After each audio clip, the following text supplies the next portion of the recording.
بسم الله الرحمن الرحيم. الحمد لله والصلاة والسلام على حبيبنا رسول الله. تندرستی مناڵ بەڕاستی ئەم خاڵە ئەوەیە کە هەمومان بەتەنگەوەین، هەمووشمان خەمی مناڵەکەمانە کە تەندروستیەکی باشی هەبێ، کاتێ لە دایکە بێ هەتاوەکو کاتێک کە گەورە بێ. بۆیە باوکان و دایکان ئەوەی خەمی مناڵیانە خەمی خۆیان نییە. باوەڕم پێ بکەن زۆر جار باوکو دایک هاتووە نەخۆش بوون، منداڵەکەیان هیچیان نەبووە، دەرکەوتۆ باوکو داکەکەیان نەخۆشن و منداڵەکە هیچی نییە و نردومانەتەوە. ئەمە وای کردووە دایک و باوک زیاد لە حەدی خۆی پەرۆش بن بۆ تەندروستی مناڵەکانیان. با بزانین ئەم منداڵە لە ڕووی جەستیەوە لە ڕووی سحیەوە چۆن پەروەردە ئەبێ، چی زەرورە. زۆر جار خەڵک پرسیارم لێ کاکتۆر ئەم کوتانەی کە ئێستاکە نەداهاتووە مناڵی پێ کوترێ، ئەمە پلانێکی ئەوروپی نییە بۆ ئەوەی کە نزۆکمان کا و منداڵەکانمان خراپ کاوتێک بە.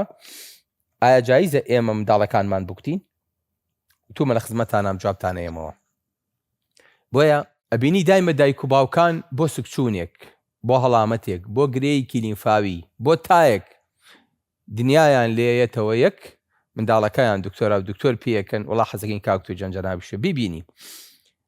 ئەم هەموو خەمە کە بە مناڵەوە هەڵەگیرێ زۆر جار لە جێی خۆیان نییە، چکە منداڵ خوای گەورە تەندروستێکی خۆشی پێداوە.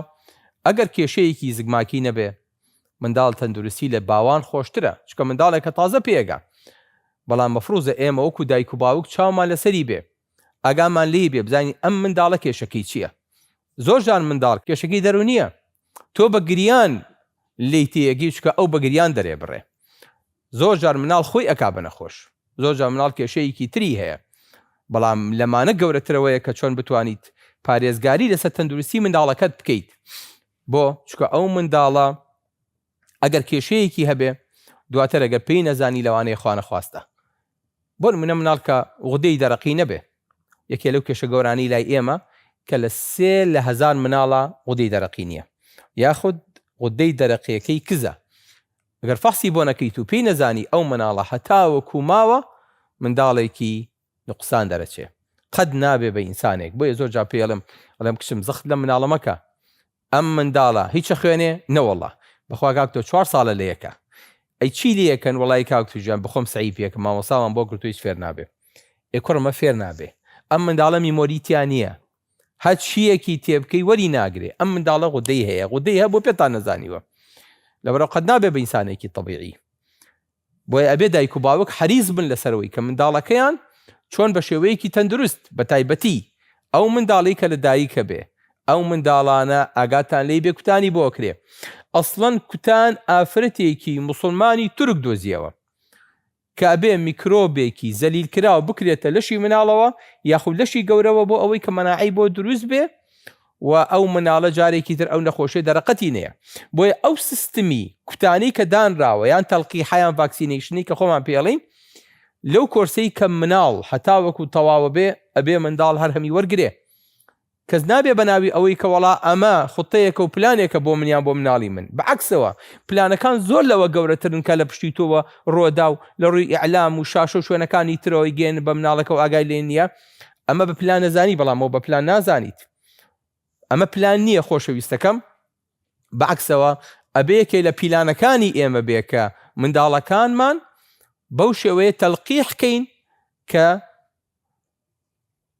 بواری تەخەسوسی طبی بۆی داناوین.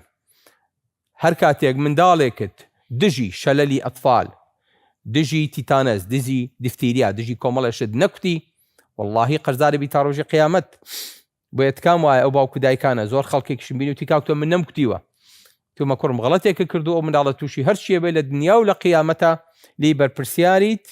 لەبەرەوە تکام وایە کە هەر کەسێک ئەمەی نەکردووە لە ئێستەوە لە بەیانیەوە بچە منداڵەکەی بکتێ بۆ ئەوەی کە تووشی کێشە نەبێ، بۆی کە منداڵەکەی منداڵێکی صحیح دەچێ. بۆیە خۆشەویستەکەم ئەمە بەشێکی تەندروستی مناڵە، ئەبێ ئاگامان لێی بێ.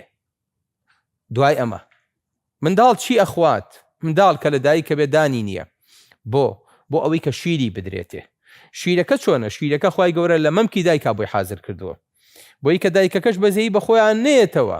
خوای گەورە فەرمێ ئەو شیرت لە ڕیسایکڵەوە بۆێنم، ئەو منداڵە لە سەحسابی تۆ ناژی، من دێم لەو پاشە ڕووی خواردنەی کە لە کۆڵۆنتا لە ڕێخۆڵەتا کۆبۆتەوە بە تەمای فڕێی بیت و کەس ئیسفادی لێ ناکا ڕیسایکڵێکەمەوە ئەیکەم بەتاقە و وزە بۆ مناڵەکەت. وإن لكم في الأنعام لعبرة نسقيكم مما في بطونها من بين فرث ودم فمن بيني بين واتە پاشەڕۆکی خواردن لەگەڵ خوێنە من شیر بۆ ئێوە بۆ مناڵەکەتان دروست دەکەم.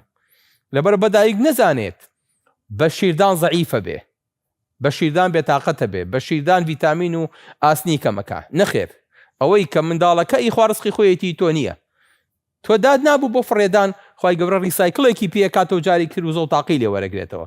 وەکو ئەو پاشەڕۆی وایە کە لە زبڵدانەکە یادایەنیت جێتێ بێ کۆی کاتەوە و تاقی لێ دروست کاتەوە دووبار و بیکاتەوە بە وزە و بیاتەوە بە شارەکە. ئەمە بەو شێوەیەیە. بۆیە ئەو منداڵە ئەبێ بە شیر پەروەردە بێ. ئەو ژەکەی لە مەمکی دایکا دروستە بێ لە یەکەم ڕۆژەوە. هەرچی مەناعەیە بۆ مناڵی تایەتی واتە وەکو کوتانەکە وایە دووبارە ئەم منداڵە کە ئەم ژەکە وەرەگرێ دایکی چی مەناعەی وەرگرتووە بە درێژایی ئەم تەمەنە هەموویەدا بۆ منداڵی خۆی. سبحان الله. بۆیە ئەبینی ژەک وەکو شیر نییە، چکە بیدایەتە، ئەبێ منداڵ ئەو ژەکە بخوا.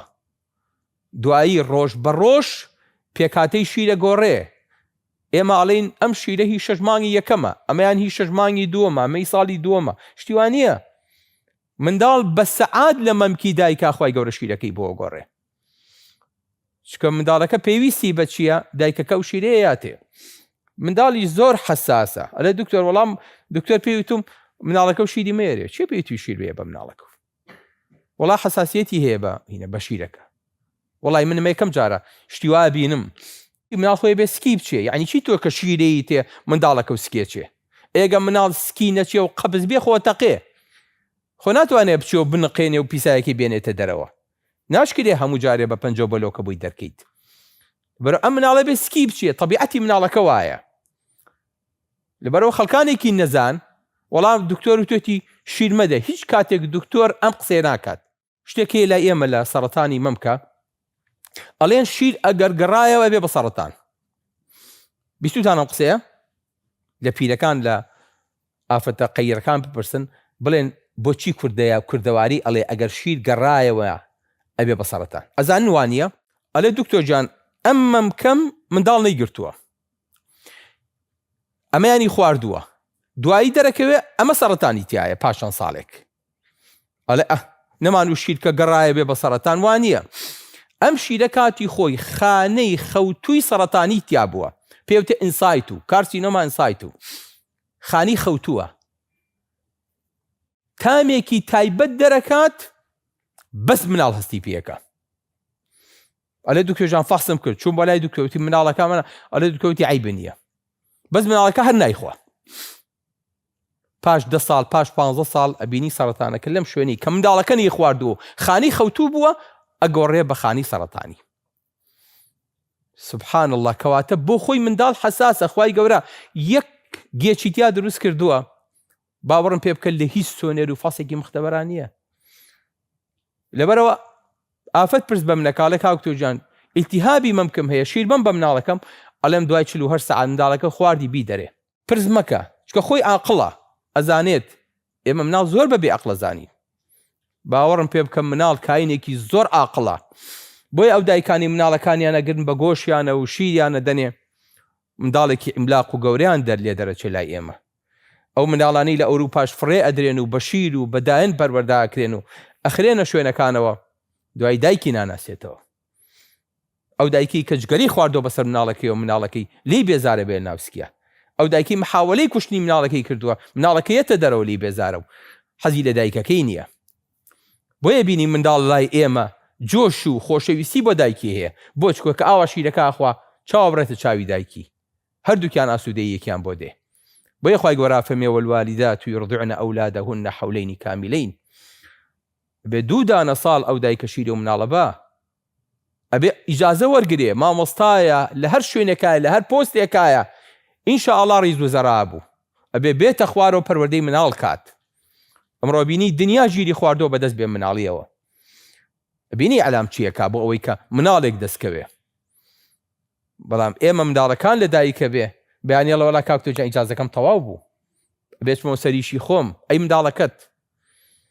منداڵەکە چێ بۆ پەروەرداکە منداڵەکە چێ خاوەنێتی چێ ئەم مناڵە بۆ گەوراکە چێیکا بە پیاو سەلاحەدینی ئەیوبی لە دیمەشقا 2 دانە ڕۆژ بەلوعەی شیر و شەکراوی دانابوو بۆ ئەو دایکانەی کە مناڵیان هەیە ئەچون بەشی خۆیان لەو 2 ڕۆژەیە ئەبر لە هەفتەکەیە ئەیاندا بە مناڵەکان و ئاهاتن شیر و شەکراوی تریانە بردەوە وەقف بوو دینارە پاری لەسەر وەرناگیرە تا ئەو حەدە منداڵ ئەبێ لە تەندروستی بپەسرێتەوە شە بۆ ساکەنە مەرحەلەی تەکوینی ئەم مناڵەیە بۆیە ئەگەر 2 کەس پێکەوە شیر بخۆنە بن بە خوشک و برا چونکە ئەم شیرە ئەچێتە ناو جیناتەوە لە 2 ساڵی یەکەمە زانە چەند مهمە ئەم شیرەکە ئەدێ بە مناڵ ئەو منداڵانەی کە گەورا بن بەحسیان لەسەر کراوە لە ئامادەیی و لە کۆلێجە جیاوازی هەیە لە بینی ئەو مناڵانی کە شیری دایکیان خواردووە لەگەڵەوانی کە شیری قوتو یاخۆ شیری دایکیان بێبەش بوون بۆیە ئافەتی گەمژە نابێ شیر با بە مناڵ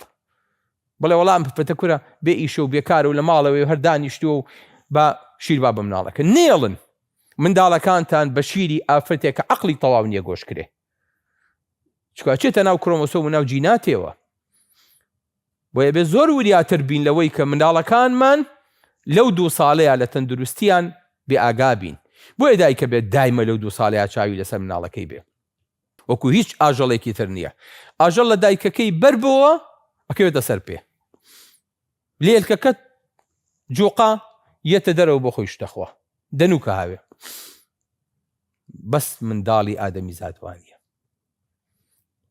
ئەبێ بیگری بە باوشتەوە خزمەتی کەی بە قوربانی بی بە ساقەی بی هەموو سەعاتێک گری هەموو سەعاتێ خۆی پیسەکە هەموو سەعاتێ داوای شیرەکە بۆیە دایکانیش کە کاتێک مناڵیان بەجێ هێشتووە ئیشی و کاری تریان بەسەرەوە بۆ کشتتوگاڵیان هەبووە لەشیان ساغ بێ مەرداریان هەبووە ئاژەڵداریان هەبووە ئیشی ماڵیان بەسەرەوە هەبووە میوانیان هەبووە هەموو ئیشێکی خۆیان کردویانە بۆیە لە لانکەکەیان دایان ناوە وتویانە بێشکە کێشەی نییە وەنی مامۆستا یعنی شکی نییە بۆ خۆی دانیشێ هیچ ئاو ئاگرێکی ناگاتێ بۆیە مناڵ ئەبێ خۆشەویستەکەم بۆیە خوای گەورە بەو سورعەتە دای ناوە برسی بێت و پێویستی بەدایکی بێ بۆی کە بە لەحزەی دوور نەکەوێتەوە بۆیە بینی ئافەت عادەش نابێ زۆر کات لەو کاتەیە ئەلە دکتۆرجانەمێ مناڵەکەم لە شیر ببڕمەوە لەبەری کە مناڵی ترم بێت چکە دکتۆرەکان پێمەڵێن هەتاوەکو شیر بەی مناڵە نابێ وەکو حەپی منە عیشەکە بۆی کە دایکەکە بپڕژێ ئەم مناڵە شیرەکەی بۆ تەواو کە ئەنجام مناڵێکی تری بێ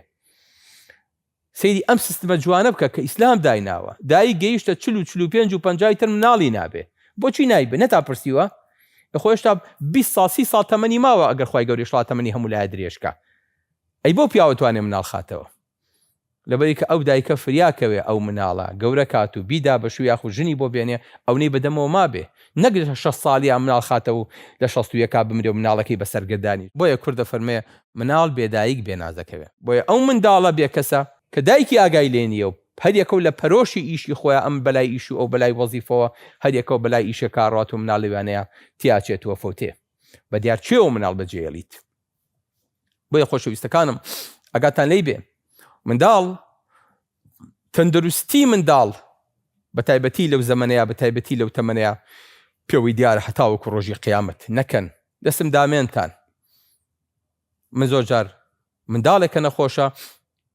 دایکەکەشی هەمان نەخۆشی ئەڵم ئەم نەخۆشی لە تۆ گرتوێتەوە جا پیاوەکە بۆ سوعبەتەڵی کاکتۆ ژەمە سەری مارەکەیە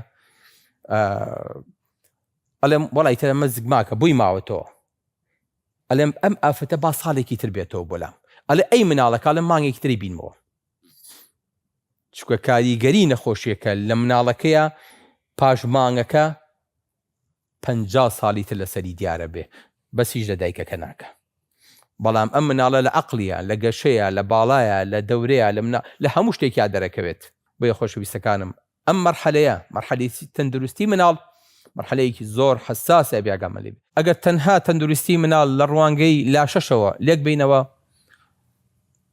گەشەی مناڵ تەنها لە خەمی ئەوەیان نەبن چەند باڵای کردو و چەندێک بەرز بووتەوە لە خەمی ئەوە شابن ئەم منداڵە چۆن نەتوانی لە هەموو ڕوانگەکانەوە منداڵێکی تەندروست پێشکەش بە کۆمەلگاکەیت. سلام علیکم وەرەحمەت الله وبەرەکاتوه.